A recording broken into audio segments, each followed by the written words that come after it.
राजा नहीं फकीर है, देश का तकदीर है। इस देश का तकदीर BP Singh, Vishwanath Pratap Singh, SC ST OBC के मसीहा, मंडल आयोग के रहनुमा, देश के 8वें प्रधानमंत्री का आज के ही तारीख 27 नवंबर 2008 ईस्वी को दिल्ली के इंद्रप्रस्थ स्थित अपोलो अस्पताल में निधन हुआ, अंतिम सांस लिए। आज ऐसे महानायक का पुण्यतिथि है। हम पुण्यतिथि के मौके पर उन्हें कोटि कोटि प्रणाम करते हैं, नमन करते हैं, श्रद्धा सुमन अर्पित करते हैं। विश्वनाथ प्रताप सिंह एक नाम नहीं, एक लकीर है और इस देश का वाकई तकदीर है। विश्वनाथ प्रताप सिंह 25 जून 1931 ईस्वी को उत्तर प्रदेश के प्रयागराज में एक जमींदार के घर पैदा हुए। मांडा के राजा उनकी प्रतिभा को देखते हुए उन्हें गोद लिया। उन्होंने वाराणसी के उदय प्रताप कॉलेज में पढ़ाई की। उन्होंने वाराणसी के उदय प्रताप कॉलेज में ही विद्यार्थी यूनियन के अध्यक्ष बने। उन्होंने वाराणसी के धरती पर रहते हुए छात्र जीवन से राजनीति की शुरुआत की। बीपी सिंह इलाहाबाद विश्वविद्यालय और पूना विश्वविद्यालय में अध्ययन किया। विश्वनाथ प्रताप सिंह इलाहाबाद विश्वविद्यालय के भी विद्यार्थी यूनियन के उपाध्यक्ष बने। विश्वनाथ प्रताप सिंह जिन्होंने अपना अहम सक्रिय योगदान भूदान आंदोलन में दिया, वह साल 1957 था। भूदान आंदोलन में योगदान देते हुए अपनी जमीन भूदान आंदोलनकारी को दान में दे दिया। जमीन दान देने को लेकर विश्वनाथ प्रताप सिंह को पारिवारिक विवाद झेलना पड़ा। ऐसा विवाद जो विवाद जमीन का न्यायालय तक पहुंच गया। वही विश्वनाथ प्रताप सिंह को उत्तर प्रदेश की जनता, इस देश की जनता ने सन 1969 और 71 के बीच विधायक चुना और वही विश्वनाथ प्रताप सिंह 2 जून 1980 से 28 जून 1982 तक उत्तर प्रदेश ऐसे बड़े राज्य का मुख्यमंत्री बने। विश्वनाथ प्रताप सिंह अपने संघर्षों के दम पर राजीव गांधी की सरकार में 31 दिसंबर 1984 को भारत गणराज्य के वित्त मंत्री एवं रक्षा मंत्री बने। राजीव गांधी की सरकार में रहते हुए भ्रष्टाचार, कालाबाजारी, टैक्स चोरी जैसे मुद्दों पर हल्ला बोला, पर्दाफाश किया, जिसका परिणाम रहा कि राजीव गांधी ने वर्ष 1987 ईस्वी में उन्हें रक्षा मंत्री और वित्त मंत्री पद से निष्कासित कर दिया। मंत्री पद से विश्वनाथ प्रताप सिंह निष्कासित होने के बाद 2 अक्टूबर 1987 ईस्वी को एक मोर्चा बनाया, पृथक मोर्चा, जिस मोर्चा का नाम रखा जन मोर्चा, और जन मोर्चा के बैनर तले उन्होंने संघर्ष शुरू किया।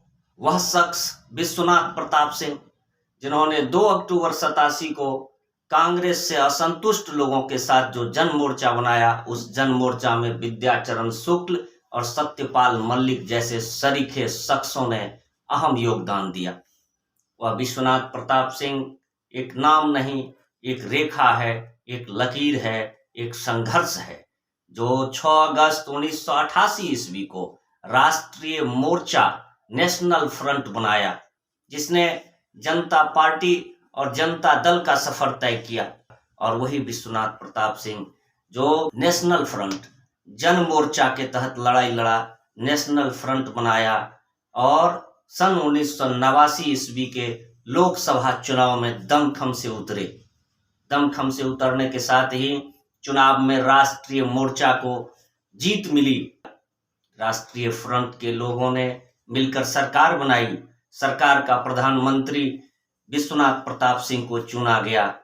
विश्वनाथ प्रताप सिंह एक नाम नहीं, एक लकीर है। विश्वनाथ प्रताप सिंह एक संगठन अपने आप में है। विश्वनाथ प्रताप सिंह अपने आप में एक विचार है, जिन्होंने जनता दल का गठन सन 1988 ईस्वी में किया। सन 1989 ईस्वी के आम चुनाव, लोकसभा चुनाव हुए, जिस चुनाव में राष्ट्रीय मोर्चा के बैनर तले उन्होंने चुनाव लड़ा। 284 सीटें राष्ट्रीय मोर्चा को मिला। भारतीय जनता पार्टी 86 सीटों के साथ और वाम दलों ने 52 सीटों के साथ जन मोर्चा के 146 सीटों वाली बीपी सरकार को समर्थन देते हुए प्रधानमंत्री बीपी सिंह को बनाया। सामाजिक न्याय के पक्षधर, लड़ाका, मंडल मसीहा, मंडल कमीशन के रहनुमा के रूप में विश्वनाथ प्रताप सिंह का पदार्पण हुआ। इसके पहले 11 सितंबर 1989 को संसद से पारित, वर्षों से अधिक दिनों से लंबित SC/ST एक्ट, अनुसूचित जाति जनजाति अधिनियम को प्रधानमंत्री पद पर आते ही 30 जनवरी 1990 ईस्वी को उन्होंने लागू कर दिया। इतना ही नहीं, बीपी सिंह का इतिहास स्वर्णिम अक्षरों में लिखा जाएगा। आप याद करिए, बीपी सिंह, विश्वनाथ प्रताप सिंह को इस देश में जब इतिहास लिखा जाएगा तो बहुजनों के मसीहा के रूप में, SC/ST OBC के मसीहा के रूप में याद किया जाएगा और इतिहास लिखा जाएगा। लिखना अभी बहुत बाकी है। आप याद करिए, जब पिछड़ा वर्ग द्वितीय आयोग बना, मंडल कमीशन का गठन हुआ, उसके पहले करीब 5 दशकों से अधिक दिनों से आजाद भारत में बनाई गई काका कालेलकर की अध्यक्षता में प्रथम पिछड़ा वर्ग आयोग की रिपोर्ट विधि के समक्ष न्याय की भीख मांग रही थी। बहुजनों की हकमारी को न्याय दिलाने के लिए देश में बनी जनता पार्टी सरकार के प्रधानमंत्री माननीय मोरारजी देसाई के नेतृत्व में बनाई गई 1 जनवरी 1979 को द्वितीय पिछड़ा वर्ग आयोग के अध्यक्ष चुना गया बिंदेश्वरी प्रसाद मंडल बीपी मंडल को। बीपी मंडल के मंडल कमीशन के सिफारिशों को सामाजिक न्याय के रहनुमा, देश के 8वें प्रधानमंत्री बीपी सिंह ने अपने प्रधानमंत्रित्व काल के अंतिम समय के कुछ माह पूर्व 13 अगस्त 1990 ईस्वी को 1990 को संसद द्वारा पारित कर दिया, स्वीकृति दे दिया और पिछड़े वर्गों को 27% आरक्षण के साथ देश में कुल 50% आरक्षण प्रदान किया। इतना ही नहीं, मंडल आयोग की रिपोर्ट सुप्रीम कोर्ट के समक्ष गया और सुप्रीम कोर्ट ने तत्काल लागू करने से रोक लगा दिया। फलतः माननीय सुप्रीम कोर्ट, देश की सर्वोच्च अदालत ने 16 नवंबर 1992 को मंडल आयोग की सिफारिशों को सही ठहराया और देश में बीपी सिंह का जो मिशन था वह मिशन लागू हो पाया। पिछड़ों को आरक्षण मिला। पिछड़े वर्गों के लिए आरक्षण और SC/ST वर्ग की सुरक्षा के लिए अधिनियम लाने के लिए देश के अनेकों ऐसे लीडरान जो आज भी हैं, संघर्ष किया, बीपी सिंह का सहयोग दिया, समर्थन दिया।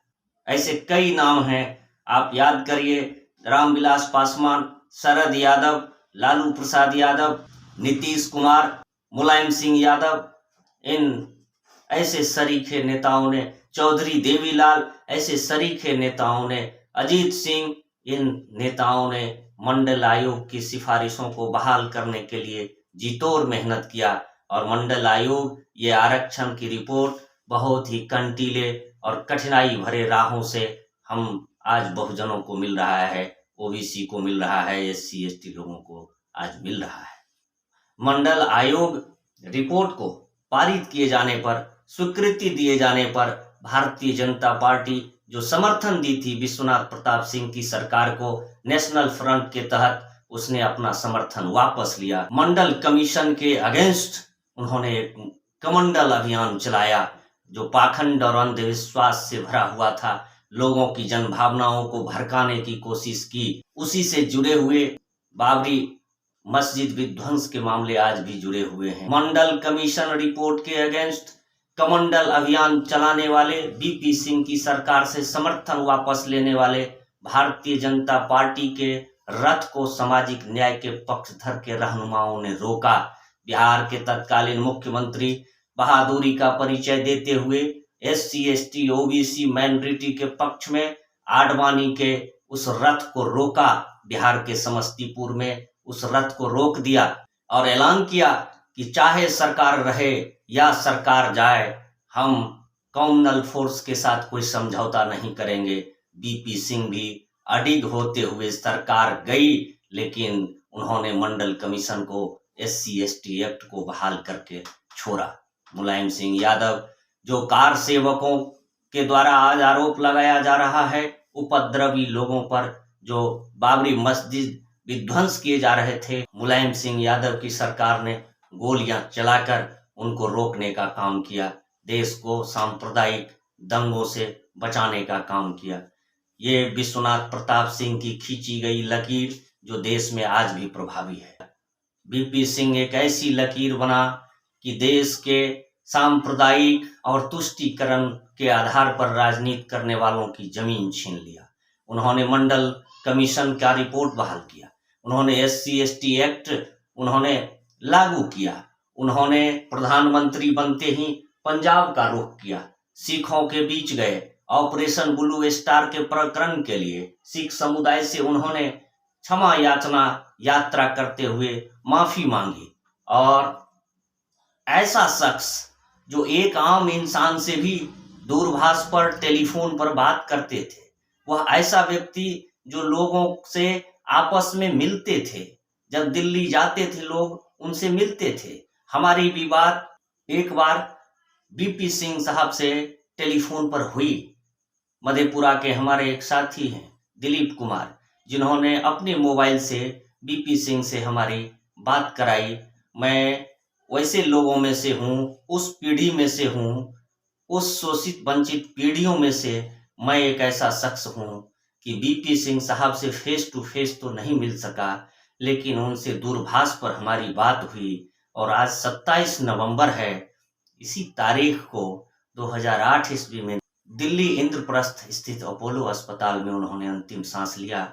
आज उनका पुण्यतिथि है। मैं इस पुण्यतिथि पर उन्हें कोटि कोटि प्रणाम करता हूँ। बहुजन के नायक, महानायक, SC/ST OBC माइनॉरिटी के रहनुमा, संघर्ष के यात्री, देश के 8वें प्रधानमंत्री, जिन्होंने संघर्ष के माध्यम से देश को एक नई दिशा दिया और आज उनकी दिखाई गई राह पर आज इस देश का सर्व कल्याण हो रहा है।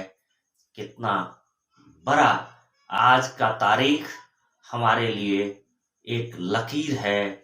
वह लकीर का फकीर जो मांडा का राजा था, राजा नहीं फकीर था, देश का तकदीर था।